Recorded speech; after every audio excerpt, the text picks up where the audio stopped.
So, welcome to the final session for Unit 4. By yesterday itself, we have completed portion, but even though in the last unit we have introduced this type of experiential learning, so we could understand the concepts by developing a project. That's what even for your whole course we have given you the project work. So do it on the right pace. That will give you additional stuff. So pertaining to multi-threading, what could be a simple case study, how it can be solved, how we could able to accompany the concepts whatever we have learned till now, right? So that could be the case study that I have searched over there, and I found out that this could be the best case study that you could able to use it.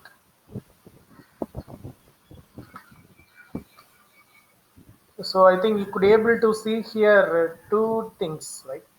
The first bullet consists of a simulation of two projects actually, right? An action sale, right? So it's like a bidding system. I think you know the process of bidding, that we have to quote for the minimum amount. So for doing a particular work, people will submit quotation who have quoted minimum work, minimum cost for them. The offer has been given to do the task, right? So that could be the way of auction. And a coffee shop, right? So coffee shop, starting from booking the table, still we are coming out, including the process what they are doing in the kitchen. That is also being simulated using these things.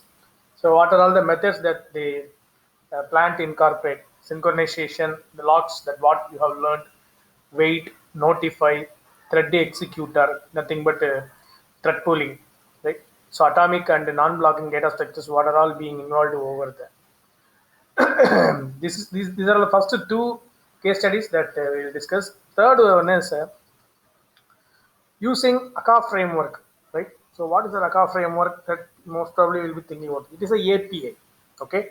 So where can I get this API? Where can I get this API? For that,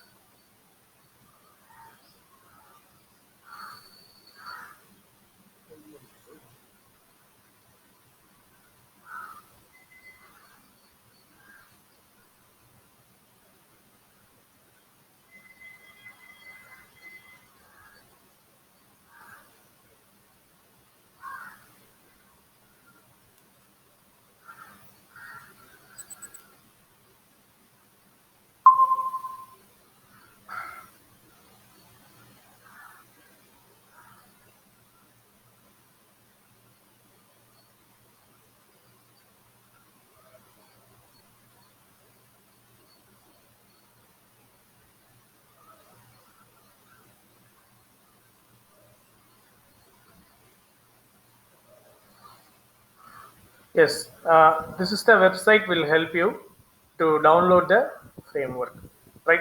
So this will supply APIs for Java and Scala. So they are very famous. Scala is the another place that you could able to more work with the concurrent applications. Java having the future of multi-threading by nature. Okay, the property of concurrency also being ready to build it over for Java using this API. So from this API, from this website, you have to download this API. Once you choose this, you could able to download that, get it, and put it inside your JDK folder. It's enough. Right? So by that, you could ready to adapt this for exploring the future of concurrency, right? Exploring the future of concurrency, the process of parallel processing that you could able to occur over on that. So this is the website that you could able to do over on that. Even I will copy this website, put it in the chat box, use it. Okay, so this is the place that you have download the APIs. Simply you could able to incorporate the APIs within your programs in a easier fashion. Okay, so that's the content that I want to show it over here. So ultimately, by using that concurrency, that what we are going to do, right? I am going to count the vowels from multiple text files, and I'm going to predict the number of vowels in the file during each iteration. So it is going to iterate each and every time. So it will convey that these many number of vowels may present in the file. Right? It is ready to predict. So the updating the prediction parameter depending upon the accuracy. Right? So that's also the major feature that we are going to discuss. These three case studies will give you the stuff, and also I'll tell you. I'll suggest you to execute these three programs. I will supply the code in the Google Classroom. Simple thing is you have to write the main method. That's all. Every functionalities will be available. Just you write the main method, call the corresponding, start the corresponding threads. It's enough. Okay. So your things will get execute and understand. Okay. I will explain the code. What are all the individual functionalities? Even after the session also, you could be able to understand the code also, because the code consists of the corresponding explanations being blocked in the common statements. So that also will help you to understand further. Okay. So by this weekend, you try to execute all these three case studies and understand the applications of the methods and classes what you have learned in the unit 4. So that could be the case here. Okay. So let me get into the coding directly.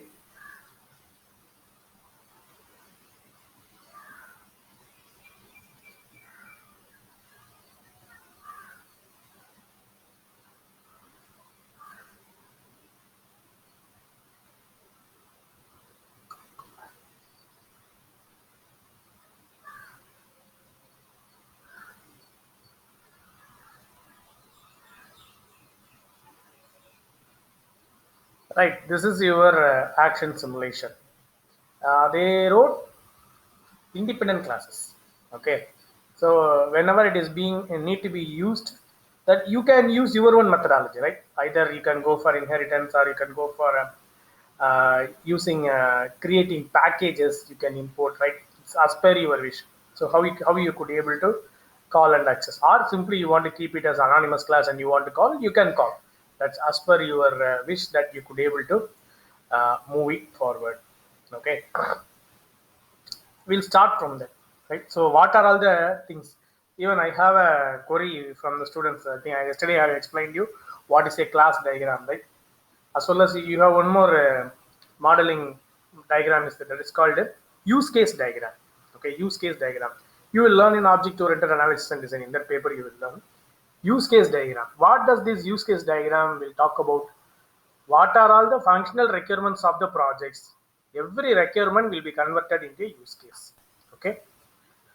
Who are all the stakeholders involving in the use case? Very prominently pertaining to use case, what is the term we have to use here is actors. Who are all the actors will involve in that? Okay. So if you are going to list out the functional requirements of the project, the particular requirement, who are all the actors are involved. Once we filter it very easily, that we could be able to write the coding in a proper MVC architecture, model view controller. Okay, proper MVC architecture. So I think while you are going to learn your GUI, you will come to know about this MVC in a detailed fashion, right? I'm going to create a front end design. I'm having logic. I'm having database. So if I want to upgrade anything,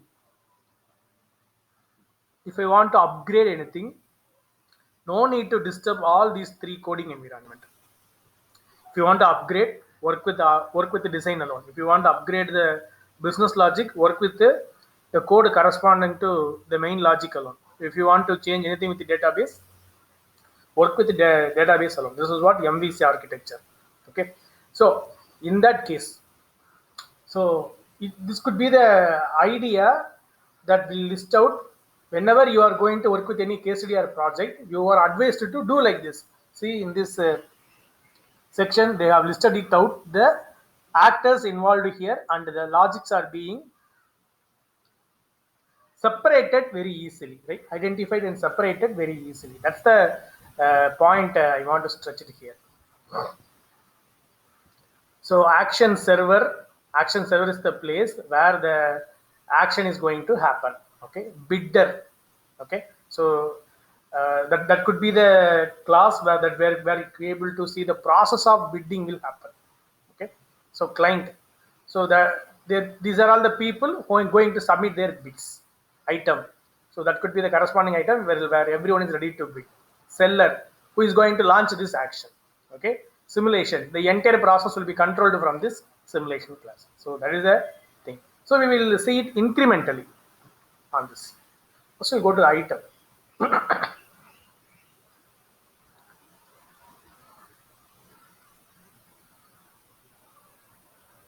See here, what does it stores?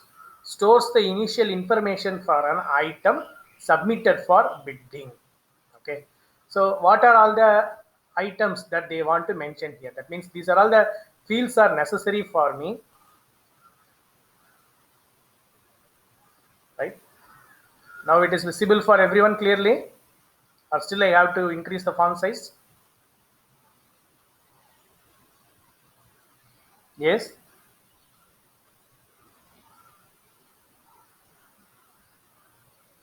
Any response?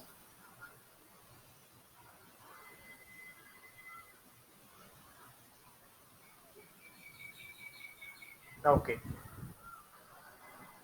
that's fine. So these are all the things that are going to be used as variables, could be crossed over on all the contents. Okay, so that could be the item.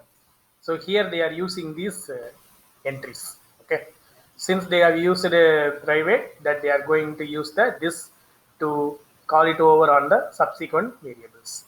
Okay, so seller name, listing ID, lowest bidding price, bidding duration, minutes. Okay, since it is online auction, they are going to restrict within the corresponding duration. That is the thing.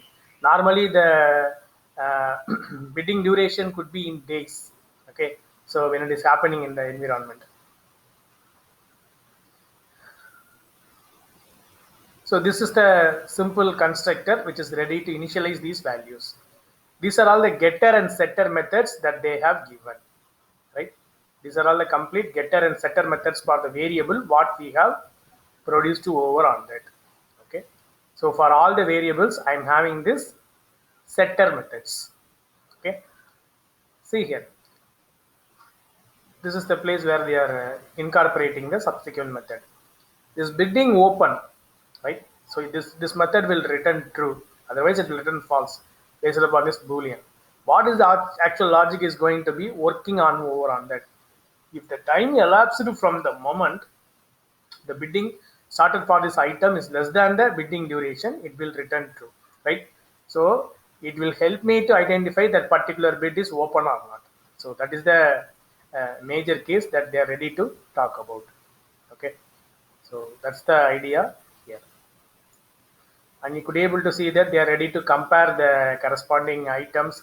What I have bid is available on the list or not. That is what by using the listing ID they are comparing it. They are comparing on this, and they are ready to return the corresponding ID, as well as they are converting the listing ID into string. Might be it will be used for processing, right? So what are all items that we have seen here? The items which are being projected over on that, which are all mandatory data elements to be available, right? So that could be the major case, right? So this is the item class. Fine, we have seen all the data elements, right? Now we will go to the client. We are only going for the process. Okay, so what does it client consist of? See that they have given the client as a interface. I think you are understanding here. I am using extends runnable. What does it represents? The interface extends runnable. That means whenever the corresponding thread is going to be called, the thread represents a client. Okay, the thread represents a client. That is the reason why the name method has been given over within the client. So they have given us the proper way of using interface that already we have taught you. right? So how to use the interface, the process of abstraction, the level of abstraction can be identified very easily. Here, along with abstraction, we are incorporating multi-threading feature also, right? So the process of identifying the thread has to happen over through the client name. That's the thing. Next, seller. We will go to the seller, right? You see that implements client. This is the flow that you have to, once you understood the process, you could able to come over on that. That is a main idea. Okay, so that could be the flow of the topic actually. So you could able to see that the process what I have conveyed you, seller is going to register his bid in the action server. Okay, that's the thing is happening here, action server. Okay, so the seller has its name. So what could be the maximum time that it could be able to go for that, and it could be able to restrict that complete time also. Okay, so that could be the idea. See, this is the place where our multi-threading is happening. See that this could be the place. What are all they want to try to do this. Okay, this is the complete place. So understand that the items are being available in the list. Whoever is going to call the whoever is going to submit that corresponding bid for the ID, that ID is get to be automatically identified, right? If that particular ID is not available, ultimately make sure that we can have restrictions here also, right? So for example, if your client has to participate only one time, you can write some more restriction here in this place. Or once if you have participated after two bids or three bids that you are going to participate, that you can restrict here. So your logic of accessing the corresponding portion can be mentioned here. This is what we will be lining with producing and consuming, right? Producing and consuming. Once it is has been posted in the place, everyone is ready to consume. Who will consume? Who will consume? Or the person who is having less quotation will ready to consume that. Okay, so that is the thing. So along with that, if 10 clients are there, in that case uh, the constraint is who is having less quotation. Okay, who is having less quotation is going to be consumed. Otherwise, if I'm going to run with the online the direct entry based upon the uh, profile of action, based upon the profile of action, who is giving more amount for them only, the corresponding property will be given, right? So reverse. So you can check it in the reverse for tender as well as for action. So both the things that you could be able to take this case study, right? So if you are going for a action, what will happen? Who is asking for more price for them? The offer will be given. 10 clients are there. Among the 10 clients, who is going to ask for more price for them? The corresponding offer will be given, right? So that has been illustrated through this. So they are ready to remove the person who have given the corresponding task, as well as the corresponding item also being removed from the entry. Okay, so that could be the very, you can incorporate or you can expand this logic further, right? They have given a very simple steps. Okay, you can incorporate something more on this, right? I'll suggest you. So they are making others to wait. Okay, it will be synchronized later. See that. So we learned about seller. Okay, now come for the bidder, right? Bidder. See that in the bidder the variables are. So initially the process of bidder who have come for bidder is being identified through their client name only, right? So the client is being registered as a bidder here. So that's what the term bidder. What are all the primary variables that you have given over there that could be taken forward very easily, right? So the corresponding bidder data is being provided over on there, as well as they are ready to provide a uh, random number also here for them. Okay, so what are all the amounts that they have given, the deposit what they have given, right? Everything is being listed over on that. So for whom the corresponding bid is going to be allocated, that will be available over on the auction server, right? So what is the logic that they have mentioned over here, that you could able to see that, see how they have used collections very effectively, right? So try to use collections. So because tailored collections will give you some more works to be reduced instead of working with the regular arrays. The tailored collections, even in Wipro, they will be preferring in milestone examinations, they will be preferring the students need to use collections. Okay, so the depending upon the size, whether it is available or not, whether the items are available or not, right? They are ready to check. If the items are not available, they will remove it from the items. They will check the price from the server only, right? So and also they are ready to validate these things also. The server should ensure the threat safety. If the price has already increased, this bit should be invalid. That means the quoted bit should be completely higher, right? So once it is being higher compared to other client bits, ultimately the it has been allotted for the corresponding client. So rest of the people should not access it. So that could be the case that they are ready to consider. So if I have access to the corresponding item using my listing ID, ultimately the item will be blocked. That's all. So what could be the current bid price that will be available over on that? Still, if you want to bid further, that is what the case they are ready to give.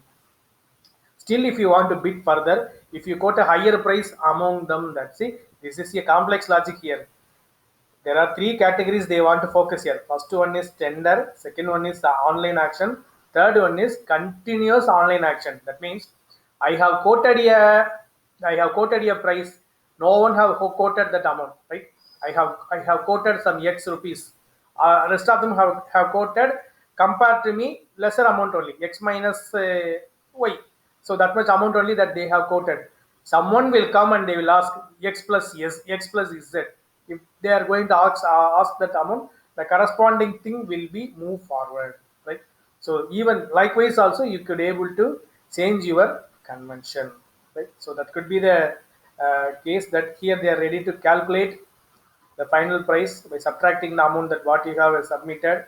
Otherwise they are ready to go for the like a menu, like they will go for the bidding process. If your price is not up to the bid, ultimately it will come back to the normal state. Here you can write your own logic, right? Here you can write your own logic. So you can simple give a print of you are not eligible to come for bidding if you don't have proper balance. So likewise you could be able to do it. Otherwise you can go for give a failed exception. You could be able to generate here, right? So that's also being possible here. So how much time that the corresponding thread need to run? So that will vary, right? See, every client will access this process, right? So how you are going to give access to the individual bits? How many threads you are going to create? That's the major case. For example, you are going to create 10 thread means in the main class, create 10 clients such that they are ready to access these contents. Okay, so that's what about the bidder. And we'll come for we'll go for action server. Finally, we'll come for simulation, right? So this could be the server that it is ready to move forward with it, right? You could be able to see here. So they made the constructor to be protected. That means they are going to use inheritance. Okay. So this is the action server. It is going to return an object only. Please understand that it is going to return an object only. So what are all the items available? How many items are available? What is the revenue generated? So that is what it is ready to return. So the parameters that what we can restrict that can be given over here. See that maximum bit count. So how for a particular item, what is the maximum bit count can happen? How many number of sellers could be able to come forward, right, for the maximum number of seller items? So what could be the server capacity? Nothing but how many number of active threads that could be able to access, right? This is the place that you can able to tune furthermore on Power of Java in multi-threading. You could able to know about that. They have given only up to 80 threads. No, it's not like that. See, when analyst result is going to be published, when you are going to access their server, how many threads will happen, right? Lakhs and lakhs of things will get to access, or at least minimum thousands, right? The server, thousands of students will ready to access on that. So server capacity can be actually determined by giving very big values, right? So that could be the major case. Okay, so list of items currently into the bidding has been mentioned over there. Will eventually the things which are not in the bid, that will be expired automatically. That is the idea. And see, through this they are ready to convey about that. So their listing ID they are generating automatically. They are generating, right. Make it as a 0. That is the thing. And you could able to see that list of item IDs and actual items. So this data structure will hold that. So hash map they are using that, and this is the data structure they will use for item IDs with the highest bid for each item. Okay, highest bid for each item. I am having 10 items. 10 items, 10 client values are there. Totally 100 values. For every item, 10 values will be there. Among the 10 values, which one is having the maximum value? That will be mapped with the corresponding bit ID. Okay, item ID. That's the thing. And this data structure will be helpful for the same thing. And I think it will see here. So list of sellers and how many items they have currently up for bidding. So this is the place where we are going to provide the data about the sellers, what are all items that they are having, as well as list of buyers. So how many items on which they are currently bidding. Okay, so that what are all the buyers that how many items they are ready to bid. You can give restriction. See, one buyer has to buy this many number of items. So in the place of client that you could be able to restrict it. Next, this place list of sellers and sellers latest 2 bits stored in an array, which will be the value, right? So using this, you can go for some more constraints, and the list of qualified sellers that cannot take part in the action, disqualified sellers, right? So disqualified means those who don't have the proper balance. So those things can be rectified. See, for balance, you could be able to introduce a very good furthermore section. Okay, and here that you could be able to check that since as a good practice we don't use the synchronized of this, because they'll be moving for the creating the logs. I think the last session Aarti ma'am have shared you how to create and work with the logs, right? The way they are not moving for synchronized of this means the current object will be blocked. For example, parallelly 10 threads are going to run. In that case, all 10 threads will get to be lined up in queue for blocking. That is the reason why they do not want to use a synchronized of this, right? So even though the rest of the 9 threads are ready to be in the running state, all the threads will be called for this synchronization.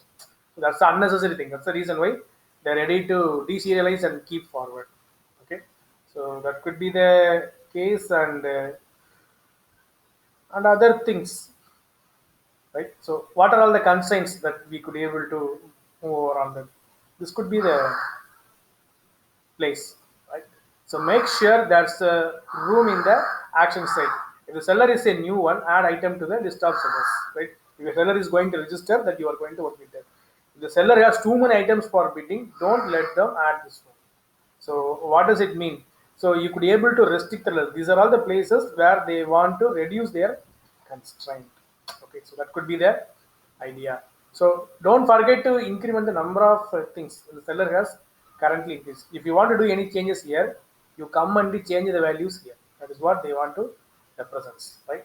So if you want to track it forward, that change the values here and check the complete environment. So that's the case that you need to move on. See here, disqualification criteria they have given. What is the criteria they have given here? So instead of balance, so what they have given. So if the items submitted have opening prices are less than 75, so they have given that. So price value less than 75, right? So they are ready to block you if you are going to bid very low. That is the thing, right? That they have a basic price. For example, the basic price of the property is 100 rupees. If you are going to start your bid from 99 rupees, it's not possible. So in that case, it is good to maintain that the lowest bidding price should not move on this value. That's what they have given over on this. Okay, so you can set up further how many number of times a seller can be disqualified, right? So that's also you could be able to check it further. That's what they are iterating and check regarding the process of bidding, how they are adding with the consumed items, non-consumed items. They are ready to bifurcate here. That's what happening here. Which are all the items available for action now? That can be listed over here. Okay, which are all the items available for action? Okay, who are all attending the current bid? Who are all attending the current bid? That can be identified through this code. Okay. Who are all attending the bid? So that's the thing. So status of a corresponding bidder with the item, right? If he had if he that the respective person have gone for bidding or not. If he had gone for bidding means, so what is the item that he had accessed? This is like something that you could be able to move for statistics. Which particular item, when all sellers or all buyers have move for bidding, likewise, you could be able to check for that. So bidding status for the corresponding thing. So here you could be able to go for general checking, right? So item is there or not. If item is there, who is the bidder name? So what could be the status of bidding? So everything could be able to identify this. Item price you could be able to fix here. Okay. Item price you could be able to fix here, and item ID that is also being generated here, right? So they are ready to generate through the random keys. So item ID that we could be able to generate here. If that particular item ID is not there, ultimately that item is removed from the list, right? So auction server, you can customize your own logic. I have conveyed you 3 different case studies in the single one. Either you could able to move for tender, or you could able to move for normal action system, or you could able to move for continual online action system. So any one of the things that you could able to track it and move forward. Finally,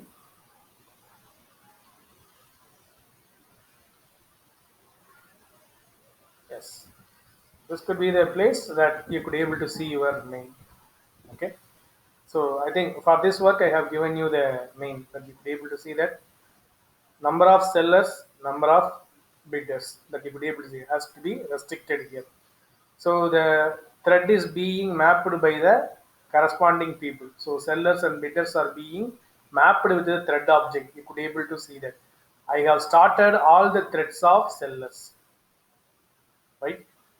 Parallelly, I have started all the threads of buyers.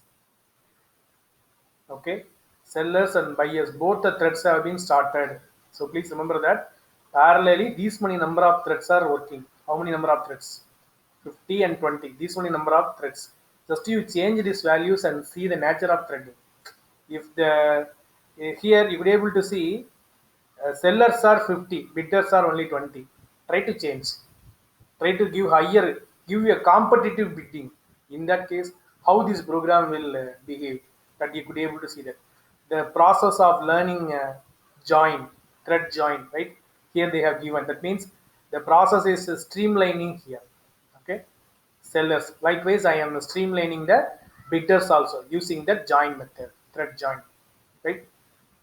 And you could be able to see here they are ready to customize the thing, that you can customize the process here, entire process. See, money spent by the bidders and revenue generated by the action server should be the same. How much they are depositing, how much the actual value available, both must be equal, right? That is what the thing being checked parallelly, right? If he had collected this item by doing bidding means, the corresponding value will be deducted from the buyer and it should be added with the server value, right? Auction server, right? That, or buyer, right? Sorry, seller, that should be available. Here you can customize this, right? Since the auction server is helping the buyer to sell his item, so in that case, this much number of percentage has to given for the auction server. This much amount need to be deposited in the buyer account, sorry, seller account. So if I'm going to add the value available in seller account with the action server account, it has to give the value which is equal towards the actual buying value of the corresponding item, right? So that is also you could able to check over on that. So the corresponding values. So what could be the capacity that could not exceed when I'm going for bid, right? So that is also being provided over on that. So we can see, this is the place where you can customize more number of constraints. This is the place, these two places I could able to connect. This is the one class where you can customize the logic, what could be the actual logic that you want to implant, as well as here also simulation and action server. So what could be the process of action, you can decide either any three of this case, or any two of this case, or any one of this case. So these two classes will help you to uh, clear the process of action. So again, I'll be streamlining you all these things. I am having 10 items available in the store, or you could be able to keep like this: a seller coming to my store. In the store, he is lodging all his 10 items. He is asking me to sell this item for me. Likewise, he had submitted. So I am going to put a message: these items are available for sale in this time to in this time. The action is going to happen. Likewise, I will announce. After announcing, what will happen? Clients will come and register. These are all the people, right? Nothing but the bidders will come and register. Okay. So our buyers will come and register. Once they have registered, what they will do, they will see the list of items available. So I will give you for the first item, I will give the time duration.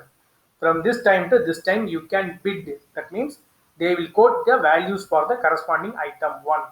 Who have asked the maximum value for that person, I will be giving that corresponding item one. That's all. This is the process. In this phase, where they have introduced multi-threading is parallelly they are ready to launch the seller as well as the buyer, right? So how many number of threads are going to run, that will be decided over on that. So the particular item is being accessed by 10 threads. Item 1 is being accessed by 10 buyers parallelly. Every particular person will have their own time duration. That's what we have given join.